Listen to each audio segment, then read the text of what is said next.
우리 일상에서 전세라는 말을 참 많이 듣죠. 아파트 전세 이런 말을 듣습니다. 그 전세라는 말과 민법에서 말하는 전세권이라는 말을 우리 공부를 하기 전에는 비슷비슷하게 알고 있고, 또 약간 법 공부를 해본 사람은 전세권은 등기하는 것이고 전세는 등기 안 한 것이다, 뭐 이런 정도만 알고 있는 분도 많습니다. 그런데 성질이 판이하게 다릅니다. 아주 하나는 고양이라면, 전세권은 고양이라면 전세는 꽃이에요. 종자가 달라요. 종자가. 처음에는 그렇게 시작을 했어요. 이 전세권이 만들어지게 된 역사적 이유를 좀 들으시면은 전세권에 대한 이해를 금방 하실 수가 있습니다. 이 전세권이라는 권리는 우리나라에만 있는 권리입니다. 전 세계에서 한반도 중에서도 38도선 이남 대한민국 땅에만 있어요. 대한민국. 이북 애들이 지금 김정일이가 지배하고 있는 그 땅에는 없어요. 전세권이. 옆에 일본에도 없습니다. 그래서 우리나라에만 있는 고유의 권리입니다. 지난 시간에 배웠던 지상권은 굉장히 황당했죠. 우리나라에는 쉽게 보이지 않는 그런 권리고, 또 나중에 배우시게 될 지역권이라는 권리는 정말 더 황당해요. 우리가 일상에서 접해보지 못한 겁니다. 그렇지만 이 전세권이라는 권리는 우리나라에만 있는 것으로서 우리가 일상에서는 자꾸 보는데 이제 우리 일상에 보는 것과 조금 달라집니다. 이 전세권이 만들어진 계기가 1910년요. 그러면 지금으로부터 100년 전이죠. 100년 전. 110년 전입니까? 100년 전에 일본 사람들이 한국을 병탄했습니다. 합방을 했죠. 그래서 제일 먼저 시작했던 것이 토지 조사령이라는 걸 시작했어요. 조선반도의 땅에 대한 조사를 했다고 말이죠. 왜 조사를 했느냐? 조선 지역 사람들이 갖고 있는 토지 개념에 대해서 알고 토지를 수탈할 목적이죠. 근데 그 조사하는 과정을 좀 보겠습니다. 이건 제가 우화적으로 엮은 겁니다. 그 전체 이야기, 스토리를. 어떤 을이라는 사람이 농사를 짓고 있었습니다. 농사를 짓고 있는 사람인데 이 땅에서 이제 농사를 짓고 있어요. 근데 일본 사람이 뭐 이름을 뭐라 그럴까요? 와루바시. 이 사람이 와가지고 묻습니다. 이 땅 네 거가? 이렇게요. 네 거니까 네가 지금 농사 짓고 있는 거 아니냐? 네 거가? 하고 묻습니다. 그랬더니 당연히 대답은 아니다 라고 말합니다. 이 사람은 소작하는 사람이에요. 소작농. 그건 누구 건데? 그건 잘 모르지만 누구한테 빌렸는데? 라는 거예요. 갑한테 빌렸습니다. 그럼 이제 또 와루바시가 갑한테 가죠. 이 땅 네 거가? 그랬더니 역시 아니라는 겁니다. 자기 땅도 아닌데 이자가 을에게 자기 마음대로 빌려준 거예요. 그 땅을. 그럼 네 것이 아니면 누구 건데? 그랬더니 서울에 있는 A라는 대감 거라는 겁니다. 좌찬성, 우참판 이런 대감 거라는 거죠. 서울 한양에 있는 대감한테 가죠. 저쪽 천안의 일대에 있는 그 땅 네 거가? 그랬더니 내 거다 또는 내 거였으면 좋겠다 라고 말하는 사람이 있으면 그 사람은 이부류죠. 이부류. 이 부류들에게는 네 거였으면 좋겠어? 그러면은 왕 배신하고 우리 쪽으로 와. 네 거 줄게. 그래서 이들에게는 자기를 주고 공작, 백작, 자작이라는 자기를 주고 과거 왕이 그들에게 녹봉으로 하사했던 그 땅들을 네 거로 해 라고 일본 사람들이 떼어줬어요. 그것이 요즘 친일 자손들의 재산 환수에 관계된 이야기들이 거기서부터 시작이 되는 거예요. 근데 그런 이 부류가 아닌 사람들은 역시 자기 것이 아니라는 거예요. 그럼 누구 거냐?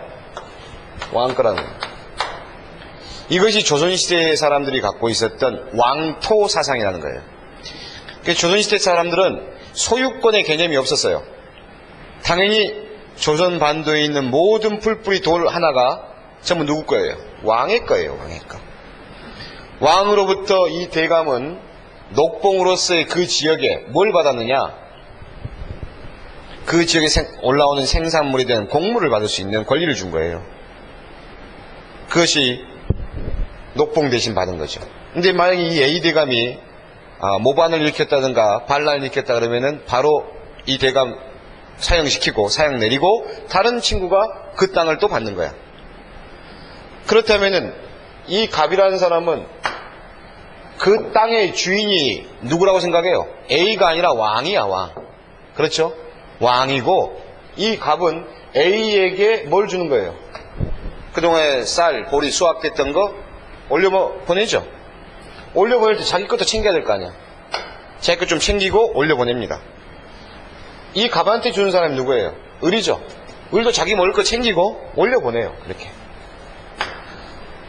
이 땅에 대해서 갑은 병에게도 농사지어라. 왜? 갑이 한두 개가 아니거든. A로부터 관리권을 받은 게 한두 개가 아니란 말이에요. 병에게 농사지어라. 정에게 농사지어라. 이렇게. 이 갑이 누구냐? 바로 셋째 딸을 가진 최진사 최부자라고. 지역의 향리란 최부자가 서울에 있는 대감 땅을 관리하는 거예요. 그래서 많은 땅을 그 밑에 소작들에게 소작을 주고 그걸 받아다가 일정 부분을 또 모아서 대감한테 보내고. 이해가 되시겠어요? 그런 식의 토지의 지배관계가 내려왔었던 게 조선이라는 거죠. 그럼 다시 한번 이제 와루바시가 물어요. 을보고. 이 땅 언제부터 갑한테 빌렸는데? 그건 자기도 몰라요. 왜? 아버지 을다시가 빌렸거든. 그러면은 을다시 아버지는 언제 빌렸는데? 그건 을다시도 몰라요. 을투다시가 빌렸으니까. 그럼 무슨 뜻이냐? 이 농사를 짓고 있는 소작농들은 땅에 대한 소유 개념이 없었고 그냥 그 땅에 대해 농사 짓고 농사지어 나는 곡물을 소작료의 형태로서 올려보내고 자기 것 챙기고 올려보내고 이런 상황만 관계했었기 때문에 이들에게는 소작료를 주는 대신 자기는 이 땅을 관리했어요. 마치 소유자처럼. 마치 뭐처럼요? 소유자처럼. 그래서 이 토지에 대해서 개간을 한다든가 물을 댄다든가 관계라 그러죠. 관계. 물을 댄다든가 경작하는 것은 전적으로 을의 책임이에요. 을이 스스로 경작하고 스스로 거기에 대해서 토지가 무너지면 토지를 개간도 하고 비료도 주고 철저하게 그 토지에 들어가는 모든 유지는 이 땅을 빌려 쓴 자가 전적으로 다 했어요. 빌려준 사람은요 알곡만 똑똑 따가지 자기가 관리 안 해요. 역시 갑도 역시 A에게 자기가 관리하는 게 아니라 이들에게 관리시키고 A에게 또 소작료만 줘요. 이런 자를 가르쳐서 광작이라 그래요. 광작. 즉 소작 중에 부자 소작이죠. 이 사람은. 이 부자 소작들은 큰 땅을 다른 대감의 입장에서 볼 때는 소작농이지만 자기가 다른 작은 소작농의 입장에서 볼 때는 이른바 관리인이죠. 그러면서 자기 마음대로 어느 날은 어느 해에는 병에게 줬다가 병이 기분 나쁘다고 정에게 줘버리고 이런 식으로 그것도 자기 땅도 아닌데 농사지으라고 떼줘요. 이런 형태를 가져왔을 때 이들이 광작이라고 하는 자들이고 이들이 나중에 큰 부자들이 돼요. 이들은 이들은 소작들이죠. 소작농들. 이런 지배 형태를 와루바시라는 일본 사람이 보니까 이게 좀 독특하다라는 거예요. 왜냐하면 우리가 자전거 하나를 빌려도 자전거를 돈 주고 빌리면 자전거를 쓰죠. 빌리는 그런 관계를 가만히 보니까 그런 경우에는 빌려준 사람이 그 물건을 고쳐서 빌려준다고요. 중간에 자전거가 빵꾸가 났다, 타이어가 펑크 났다 그랬을 때는 자전거 빌린 사람이 고쳐 쓰지 않습니다. 주인에게 가서 펑크 났으니까 고쳐주라고 하든지 아니면은 다른 자전거로 바꿔달라고 해요. 빌린 자가 스스로 고치거나 하지 않는다는 거죠. 스스로 그 물건을 관리하지 않아. 일본 사람들은 어떻게 이 개념을 알았냐면요. 일본 사람들은 우리나라하고는 다른 역사적 지배관계가 형성되어 있어요. 일본 사람들은 오히려 유럽 사람들과 비슷합니다. 그게 뭐냐면은 일본은 그 무사계급들은 뭘 차고 다녔습니까? 혼도를 찼어요. 혼도가 뭔지 아세요? 귀저귀를 찼단 말이에요. 그리고 칼 딱 차고 그러고 다녔어요. 그 사람들은 왕이 있었지만 그 일본의 왕이 명칭이 뭐죠? 천황이죠. 하늘의 황제라는 뜻이 아니고 그들의 성이 천황씨예요. 제가 명씨잖아요. 제가 달과 해를 갖고 태어난 자가 아니고 그냥 니를 명씨라 부르니까 명씨예요. 그들도 천황씨니까 천황씨라 부르는 것이 그걸 뭐 천황 하는데 그는 성씨가 천황씨고 그 전에 일본의 왕의 성씨는 소치씨예요. 소치씨. 그런 일본의 노보트 같은 인형 같은 왕을 하나 세워두고 일본 전국을 시작했던 자가 누구냐? 토요토미 히데요시예요. 토요토미 히데요시가 전국을 통일하고 그때 각각의 막부들을 통일하고 그들 막부 중에 장이에요. 막부들이 모반을 일으킬 것 같으니까 임진왜란을 일으켜서 필요 없는 장군들 다 죽였고 그리고 나서 토요토미 히데요시가 그 다음 승계를 해준 사람이 도쿠가와 이에야스예요. 그것이 바로 일본의 막부의 일마 도쿠가와 막부의 시작입니다. 그들은 막부라는 개념은 뭐냐? 성을 갖고 있어요. 그래서 한 지역의 성은 그 성주가 다스려. 그리고 성주에 살고 있는 성은민들은 그 성주의 예속물이라고요. 그건 마치 유럽의 중세와 같은 그런 것과 비슷한 관계를 맺어왔었어요.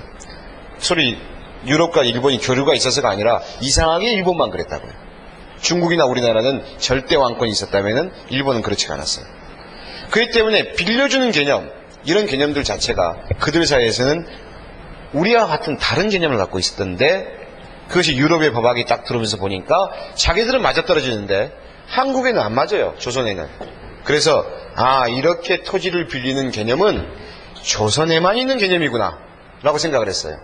그래서 이런 것을 전세라고 불렀던 이유가 제일 처음에는 전세가 이전자를 썼어요. 대대 계승해서 세를 낸다. 이것이 전서를 고용할 때 전제예요. 근데 그 이후에 어휘전성이 되면서 이 전자가 이렇게 바뀌어요.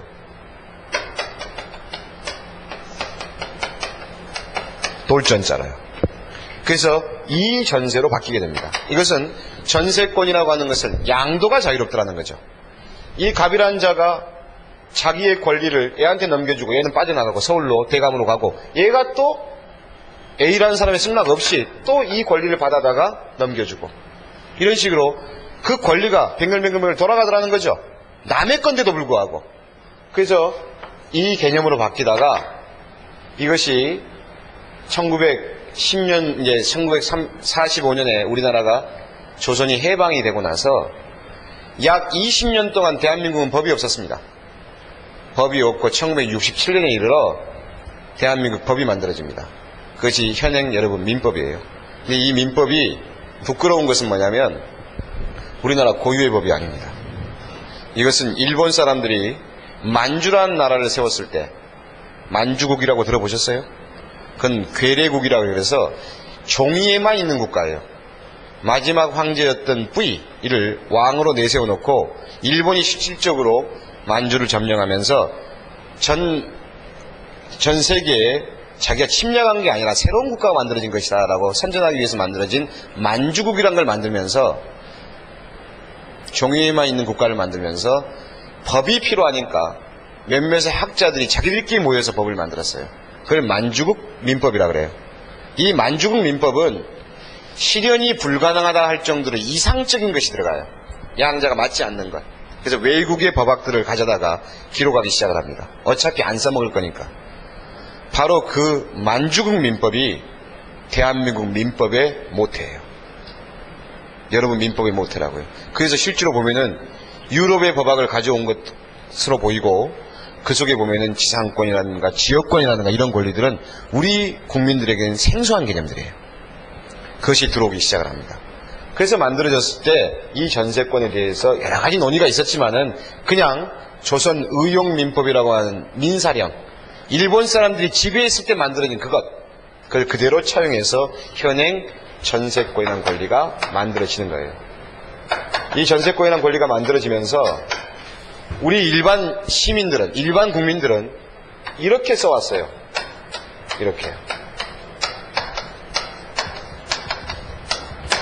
이렇게 써오면서 전적으로 세율을 내주면 전세, 그래서 한 번에 돈 주면 전세, 다달이 돈 주면 삭월세, 일반인들은 그렇게 써오다가 법과 전혀 다르네. 법에서는 이런 것에 대한 개념이 아니라 이 개념으로 법이 만들어져 있었다.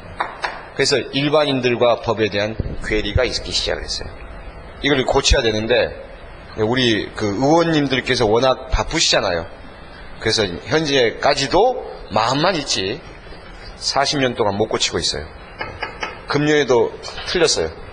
다 지났고 내년에는요. 임기가 거의 다 돼 가시죠? 내년에도 안 해요. 여러분 걱정하지 마시고 모 강사가 보니까 민법이 개정이 될 거라 그러는데 민법 개정은 다른 법 개정과 같이 쉽게 안 됩니다. 개정도 천천히 돼야 돼요. 우리 일상에 가장 접하는 거니까. 그래서 이 전세권과 이 전세를 구별해 보자는 겁니다. 이 전세. 여기 보십니다. 여기 이제 보이는 이야기를 비교해 보면, 자, 갑의 입장에서는 자기 거 아니죠. 아닌데 마음대로 땅을 빌려주죠. 그렇죠. 자기 것도 아닌데 마음대로 빌려줘요. 그리고 이 갑이라는 자가 자기가 이 짓 하고 싶지 않으면 이 땅을 남에게도 줄 수 있어요. 보세요. A의 입장에서 본다면 자기 거 아니죠. 자기 거 아닌데 갑 보고 네가 소작을 A로부터 직접 받을 수 있잖아. 이렇게 안 받고 네가 받아. 일정 부분은 그 권리 네 마음대로 써봐 하고 권리를 떼주기도 해요. 이렇게. 그러니 주인의 동의 없이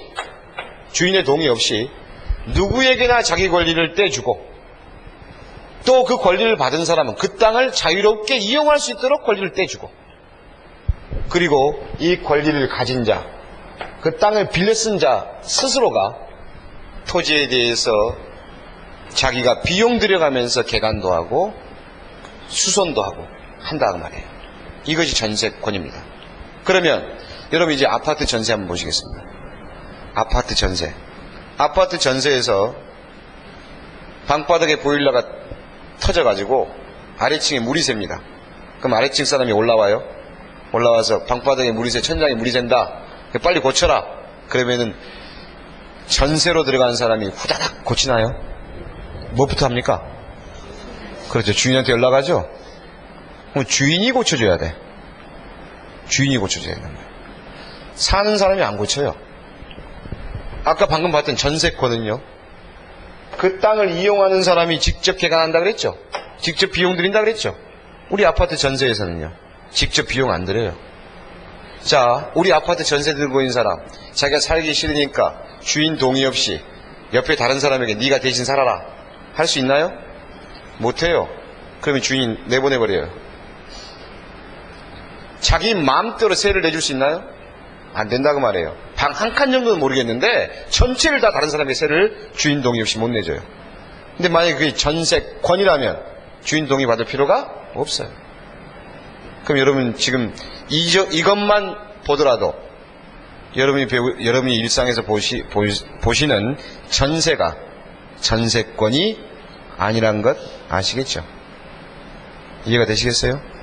전세권이 되려면 전세권자는 마음대로, 여기서 본 것처럼 마음대로 권리를 타인에게 양도할 수도 있고, 마음대로 그 토지나 아파트를 타인에게 빌려줄 수도 있고, 그래야 돼요.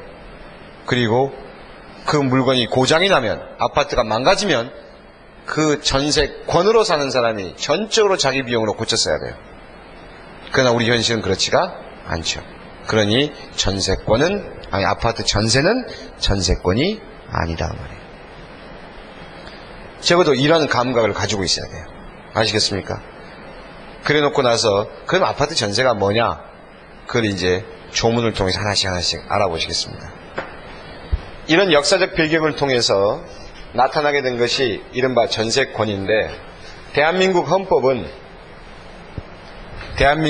현행 헌법은 1945년에 대한민국이 만들어서 재헌헌법이 만들어진 이래 단 한 번도 변하지 않는 조문이 하나 있어요.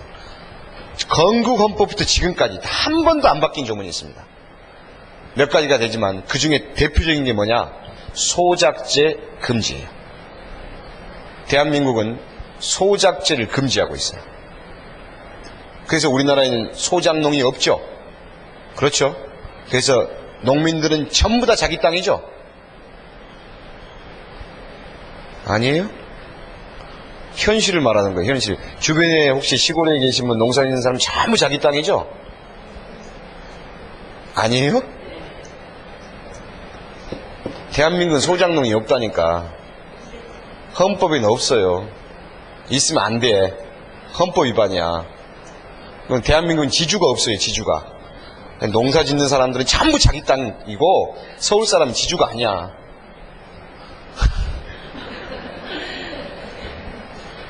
그래야 돼요. 근데 안 그러죠? 안 그런단 말입니다. 대한민국 헌법에 소작제를 금지한단 말 오늘 처음 들어보시죠?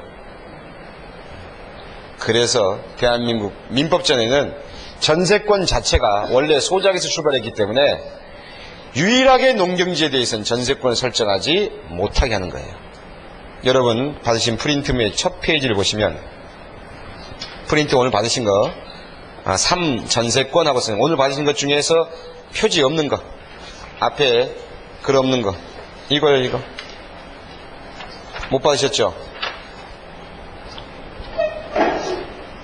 저야 없어도 되니까.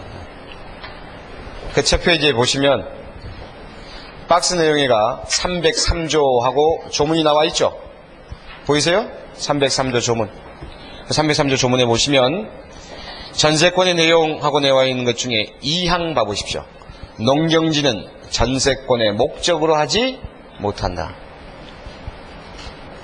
농경지는 전세권의 설정 대상이 아닙니다. 농경지는 전세권을 삼을 수가 없습니다. 우리 민법이 그렇게 돼 있고 헌법에도 소작제 금지 때문에 그렇게 돼 있습니다. 그럼 앞으로 이제 조금 지켜보시다가 도대체 그럼 우리나라에 있는 소작은 어떤 형태로 이루어지고 있을까 생각해 보겠습니다. 앞으로 현재 소작은 남의 땅을 빌려서 농사 짓는 건데 남의 땅을 빌려서 농사 짓는 사람이 전세권 설정을 해요 못해요? 못한다 그랬습니다. 방금 여기 보이시죠? 303조 조문에는 전세권에 설정을 하지 못한다라고 했습니다. 그래서 이 전세권의 내용을 보면 전세권은 전세권의 목적물은 부동산입니다. 부동산만을 전세권의 목적으로 해요. 그래서 이 부동산은 토지, 건물 이 모두가 부동산이죠. 단 토지 중에서 농경지는 대상에서 제외되는 거예요. 그래서 전세권이라고 하는 것은 토지와 건물이 목적물이고 토지 중에서는 농경지를 제외한다. 두 번째, 여기서 한번 생각해 볼 것. 우리 지난 시간에 지상권, 건물을 소유하기 위하여, 수목을 심기 위하여, 심어서 자기 것을 하기 위하여 무엇을 빌려요? 타인의 토지를 빌리죠. 그러니 지상권의 대상이 되는 것은 지상권의 목적물은 부동산 중에서도 뭔만? 토지만이에요. 토지만 지상권의 목적으로 되는 반면에 전세권은요 토지와 건물입니다. 단 토지 중에서는 농지는 빼고 목적물이 될 수 있습니다. 이 전세권은 이것이 만들어지기 위해서 성립되기 위해서는 땅주인 갑 그리고 땅을 빌리는 사람을 또는 건물주인 갑 건물을 빌리는 사람 을 사이에서 무슨 계약을 하느냐? 전세권을 만들자라는 설정 계약을 해요. 자, 이 말의 뜻이 뭘까? 갑이 을에게 이렇게 말하는 거예요. 잘 보십시오. 이 부동산 너 마음대로 사용하고 수익해봐.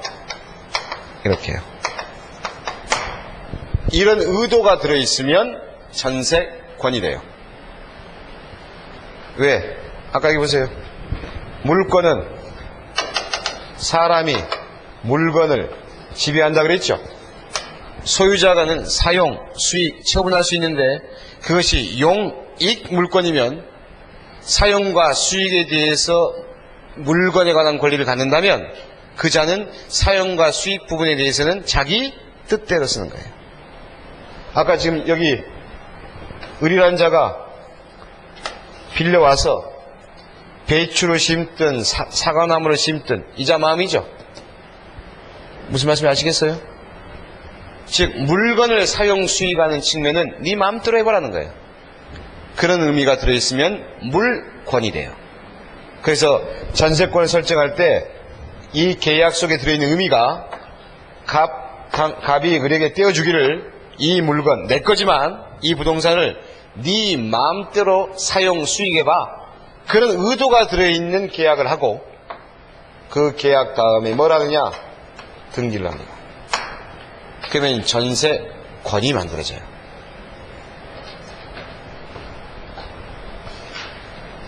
우리 지난 시간에 물건의 이용관계에 대해서 공부한 적이 있습니다. 자, 용익 물권의 관계는 네 마음대로 써봐, 이거가 용익 물권의 관계고, 용익 채권의 관계는 이 물건을 쓰게끔 협조해줘, 이렇게 배웠어요. 지금 그걸 배우고 있는 거예요. 네 마음대로 사용 수익해봐, 이런 의도가 들어있는 합의를 보면 무슨 계약이다? 물권 계약. 이걸 전세권의 설정에 계약을 하고 뭘 친다? 등기를 해요. 그러면은 빌려준 자, 빌린 자, 전세권으로 빌리고 빌렸습니다. 그렇다면 빌려준 자를 전세권자라 그래요? 설정자라 그래요? 설정자. 잊지 마십시오. 빌려준 자를 설정자, 빌린 자가 전세권자가 되겠죠. 이렇게 해서 등기를 치고 권리를 갖게 될 텐데, 이 전세권의 내용 중에서 중요한 것, 이 전세권의 내용을 보면 이 전세권은 반드시 전세금이라고 하는 것, 전세금이라는 것에 지급을 하겠다는 합의가 있어야 돼요. 그러니까 공짜로 전세권 설정은 안 돼요. 단돈 10원이라도 전세권 만들어지려면 전세금을 주겠다라는 합의가 있어야 됩니다. 그래서 전세금의 지급에 합의가 있어야 되며, 조심해야 될 것은 계약 당시 현실적으로 지급할 필요는 없어요. 그러니까 이게 무슨 말이냐면, 원래 을이 갑에게 전세권자 합의 보기 전에 을이 갑에게 돈 1억을 빌려준 적이 있다고 가정해 봅시다. 그러면 을은 갑에게 돈 1억 받을 돈이 있죠. 받을 돈이 있는 그것을 전세금으로 하자. 그리고 을이 갑의 집에 전세권으로 설정할 수도 있어요.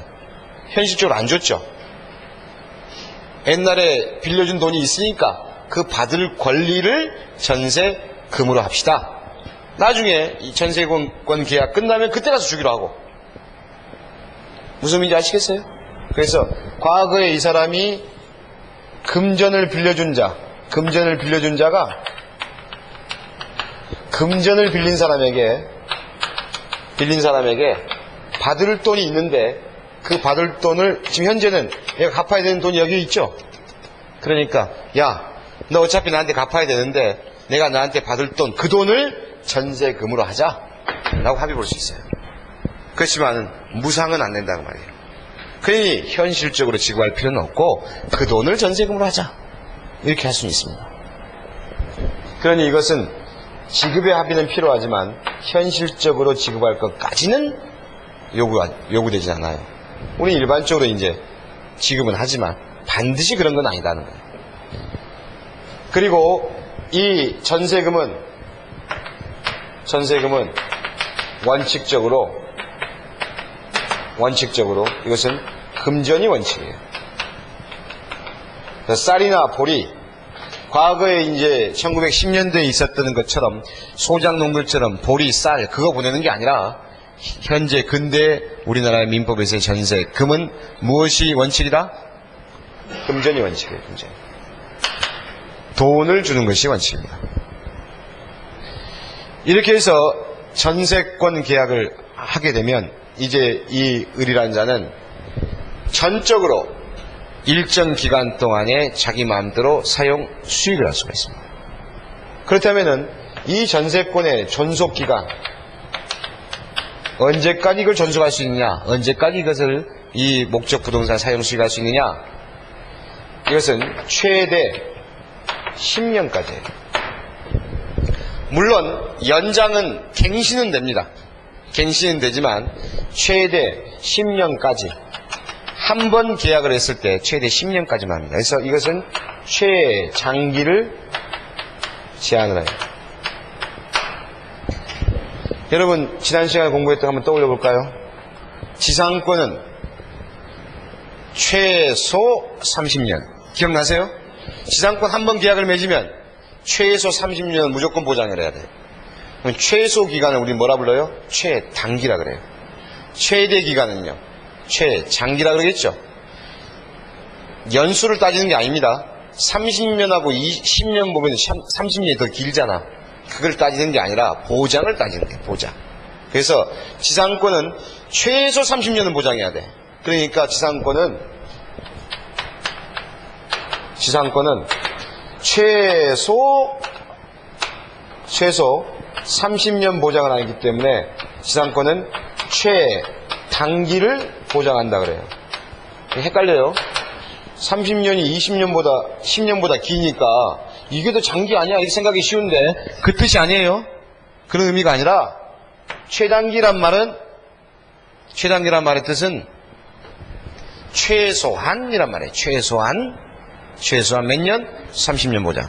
이건 최장기는요 최대한 10년까지만. 그러니까 최장기 보장이죠. 이해되시겠어요? 그래서 전세권은 최대 몇 년까지만? 10년까지만 한 번 계약 맺으면 10년까지만 해요. 물론 연장은 할 수 있습니다. 계약을 여러 번 갱신할 수 있어요. 그리고 최소 기간을 보장하느냐, 이 존속 기간을 놓고 보장하느냐. 전세권은 토지에 대한 전세권에서는 보장이 없습니다. 그러나 건물에 대한 전세권에서는 보장을 합니다. 몇 년? 1년. 1년을, 최소 1년은 한 번 전세를 들면 전세권 자체에 6개월만 전세권 하자. 그렇게 합의를 봤어도 최소 1년으로 봐요. 최소 1년으로. 이 말이 자꾸 헷갈립니다. 여러분 실제 시험장에 가기 전에 한참 공부할 무렵에 최대라 그랬던가 최소라 그랬던가 헷갈려요. 이제 조문 한번 볼 텐데 조문 보기 전에 정리를 하는 겁니다. 자, 다시 전세권은 최대 몇 년까지? 10년까지. 최소 기간은요 건물에 대해서만 1년은 보장해요. 그렇지만 지상권은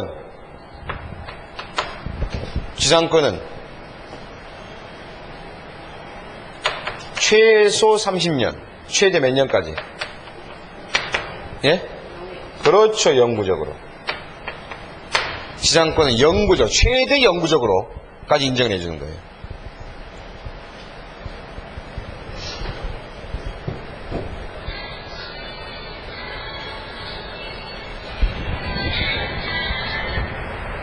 이게 존속기간에 관한 이야기를 살펴봤습니다.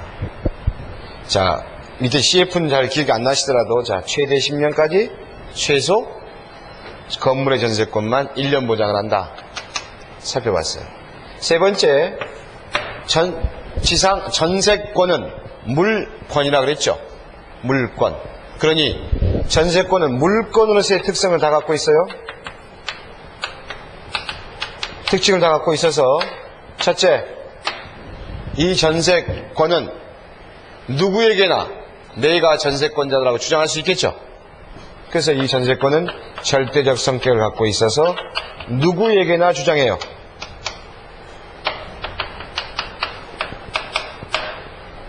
이 전세권은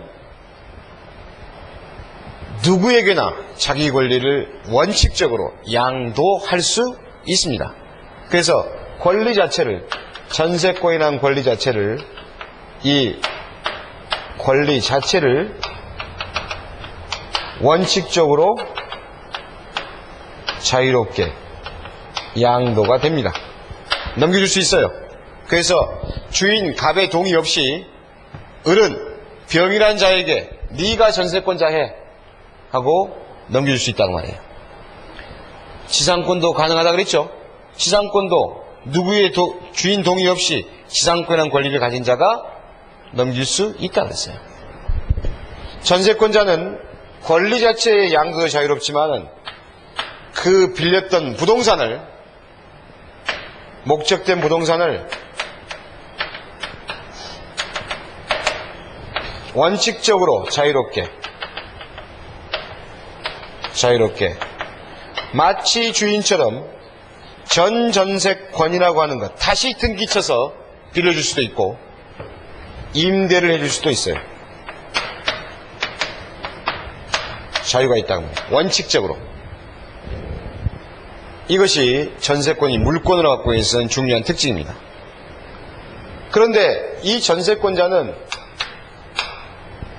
물건을 쓸 때 들어가는 비용이 있다면, 물건이 고장이 나면, 부동산이 망가져서 고장이 나면 누가 고쳤어야 될까요? 아까 소장농은 그 땅을 개간할 때 주인한테 돈 받아서 개간하는 거 아니죠?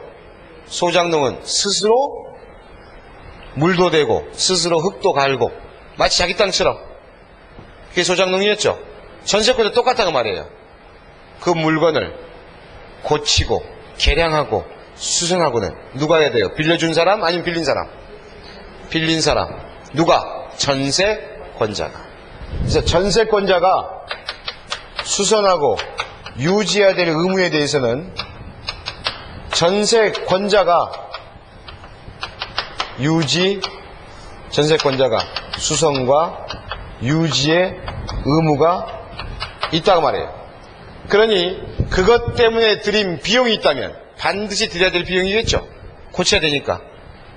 그래서 반드시 드려야 될 비용, 필요비에 대해서는 필요비를 전세권 설정자가 누구죠? 주인이죠. 이자에게 돌려달라라는 반환 청구를 할 수 없어요. 왜? 수선 유지는 누가 해야 되니까? 전세권자가 해야 되니까. 최소한 여러분이 특징적으로 기억하고 있어야 될 것들이 이것들입니다. 자, 여러분 이제 법 조문책 가지고 오셨습니까? 저기 오늘 처음 오신 분이 큰 책 갖고 계세요? 예, 큰 책 제일 뒷페이지를 보시는 거예요. 제일 뒷페이지 보면 부록이라고 되어 있어요. 부록이 되어 있는데 그 부록에 보시면은 16페이지, 17페이지를 보십니다. 17페이지. 17페이지에 보시면 303조 전세권 하고 나와 있습니다. 전세권. 그게 보니까 전세권자는 전세금을 지급하고 하고 나와 있죠. 전세금을 지급하라고 되어 있죠. 지급하고 타인의 부동산을 그랬습니다. 부동산은요, 토지, 건물을 다 포함하는 개념이죠. 부동산을 점유하여 사용수익, 부동산 용도에 쫓아 사용수익하며 그랬습니다. 여기까지가 용익에 관한 권리예요. 나중에 가서는 전세권자는 다른 채권자보다 우선하여 전세금의 반환을 받을, 우선 면제를 받을 권리가 있다, 이렇게 써져 있죠. 이걸 나중에 배우실 건 담보적 성격이 있다, 이렇게 배우실 겁니다. 그렇기 때문에 우선 변제를 받는다는 말은 땅주인, 집주인 설정자가 계약기간 끝났음에도 돈, 전세금 지급했던 건 안 돌려주면 자기가 우선 변제 받으려면 그 건물을 경매로 넘길 수도 있고 그 땅을 경매로 청구할 수도 있다고 말이에요. 그렇기 때문에 여러분 뒷페이지를 넘겨보시면 318조라는 조문회가 전세권자의 경매 청구권 하고 되어 있어요. 전세권 설정자가 전세금의 반환을 지체한 때에는 전세권자는 민사집행법에 따라서 목적물을 경매를 청구할 수 있다. 보이시죠? 전세권자는 법률에 의하여 만약에 줬던 돈을 못 받으면 전속기간 끝나고 나서도 반환받지 못하면 어떻게 할 수 있다?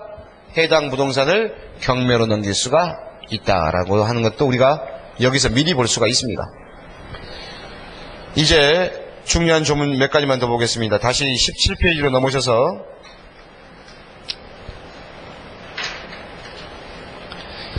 전세권자에 대한 306조 조문 보시면 306조 전세권의 양도, 임대 보이시죠?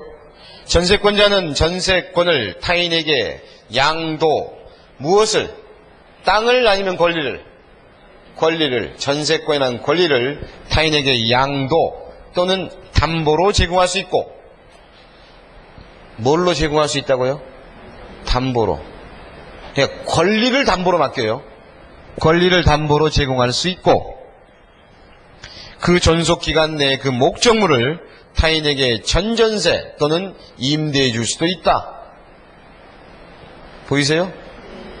그러고 나서 그러나 설정의 의의로 설정이 계약 당시 이를 금지한 때에는 그러하지 아니하다라고 되어 있습니다.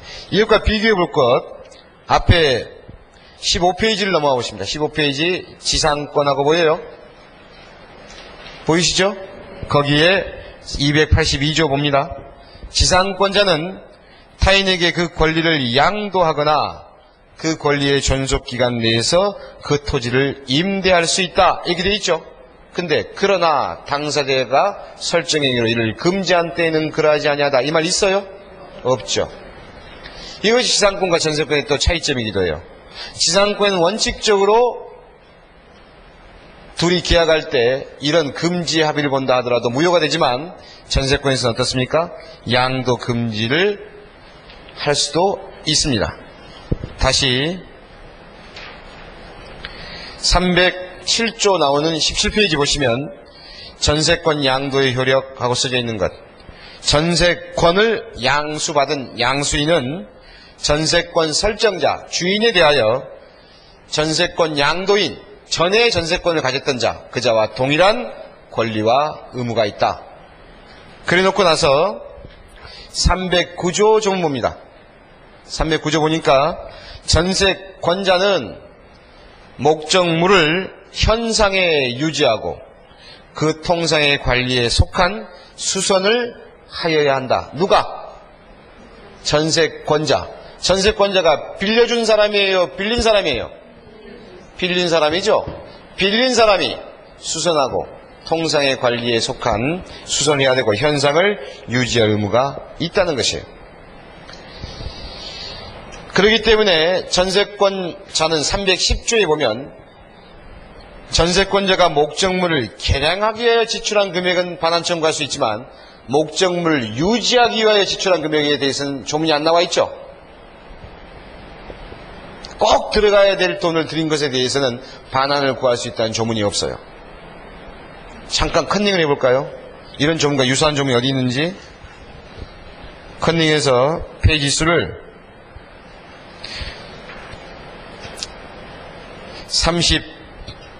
32페이지를 넘어가 봅니다. 32페이지 넘어가 보시면 626조라는 조문이 있어요. 보이십니까? 거기 1항 봤더니 임차인이 임차물의 보존에 관한 필요비를 지출한 때에는 임대인에 대하여 그 상환을 청구할 수 있다. 보이죠? 이러한 조문이 전세권에 있어요, 없어요? 없잖아요. 보존에 관한 필요비를 지출한 때는 이 말 안 나오잖아. 전세권에 그런 말이 없다고요. 그러니 필요비를 지출했을 때 반환 청구하지 못하죠. 전세권의 존속기간 나와 있는 312조 볼까요? 즉 17페이지 전세권의 존속기간은 10년을 넘지 못한다. 당사자 약정기간이 10년을 넘는 때에는 이를 10년으로 단축한다. 보이세요? 여기 보세요. 존속기간 최대 10년까지다. 10년을 넘지 못한다. 10년을 넘으면 단축시키겠다. 나오잖아요. 그 밑에 전세권의 설정은 이를 갱신할 수 있다. 근데 갱신을 거절하게 되면 이를 강제할 방법은 없습니다. 그 밑에 4항 봤더니, 2항 봤더니, 그 위에 2항 봤더니 건물에 대한 전세권의 존속기간을 1년 미만으로 정한 때에는 이를 1년으로 한다. 그래서 건물에 대해서는 어때요? 최소 건물에 대해서만 1년을 보장하고 있죠. 1년 미만으로 정하면 1년으로 하겠다. 이렇게. 지금 외우는 게 아닙니다. 눈으로 또 비교하는 거예요. 한번 봐보는 거예요. 여러분 시험 끝날 때쯤엔 외우지 말라고 다 외워져 있어요. 그 말은 믿으시고 지금 억지로 외우려고 하지 말아요. 이게 전세권이라는 것의 특성입니다. 자, 그 중에 지금 제가 말했던 걸 동그라미 쳐두시되 손가락을 그쪽에다 딱 접어놓고 이제 임대차로 돌아와 보겠습니다. 임대차. 여러분 페이지를 32페이지로 넘어오십니다. 32페이지에 넘어와 보시면 618조라는 조문이 있어요. 보이시죠? 거기 보니까 임대차 하고 보입니다. 제가 읽겠습니다. 천천히 보십시오. 임대차는 당사자 일방이 상대방에게 목적물을 사용, 수익하게 할 것. 이게 복고했어요. 하게 할 것. 사용, 수익하게 할 것을 약정하고, 약속하고, 상대방은 이에 대하여 차임을 지급할 것을, 뭘요? 차임을 지급할 것을 약정함으로써 그 효력이 생긴다. 여기 보세요. 전세권이 성립을 할 때는 이 부동산을 네 맘대로 써봐 라는 개념에서 계약을 하고 등기를 해야 성립이 됐죠. 근데 임대차에서는 이렇게 되는 게 아니라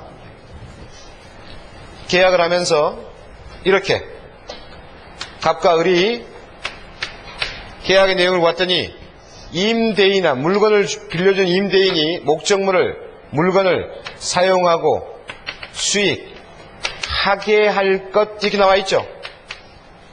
하게 할 것을 뭐 한다? 약속한다. 그리고 임차인은 임대인에게 차임을 지급할 것을 약속한다. 이것을 약속함으로써 계약은 성립된다. 그러면 이건 물권이에요? 채권이에요? 채권이잖아.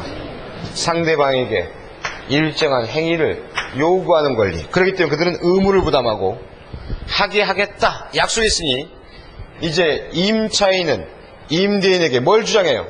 사용, 수익, 하게 하라 이걸 요구하겠죠. 그런 의미에서 사용과 수익에 관한 뭘 갖고 있는 사람? 채권을 가진 사람. 임대인은 임차인에게 대금이 아니라 차임을 지급하라 이걸 요구하겠죠. 그러니까 차임에 대해서 지급을 요구하는 채권자. 사용 수익을 하게끔 협조해야 될 임대인은 사용과 수익에 관한 채무자. 이제 임대인이 왜 채무자인 줄 아시겠어요? 임대인은 무엇에 관한 채무자?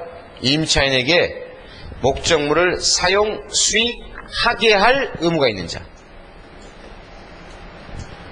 아까 전세권에서는 그냥 떼주고 말았잖아. 전세권에서는 써봐 하고 딱 떼주고 말아버렸어요.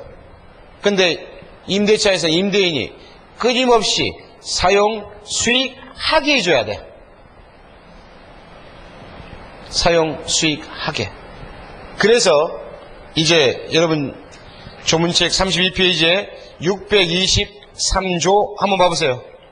임대인의 의무하고 나와 있죠. 임대인은 목적물을 임차인에게 인도하고 계약의 존속 중에 그 사용 수익에 필요한 상태를 유지하게 할 의무를 부담한다. 보이십니까? 아까 전세권에서는 상태, 현상을 유지할 자는 누구였습니까? 전세권자였잖아. 전세권자. 접어놓은 것 다 비교해 보시라고요. 지금 623조 임대인의 의무와 전세권에서의 전세권자의 의무.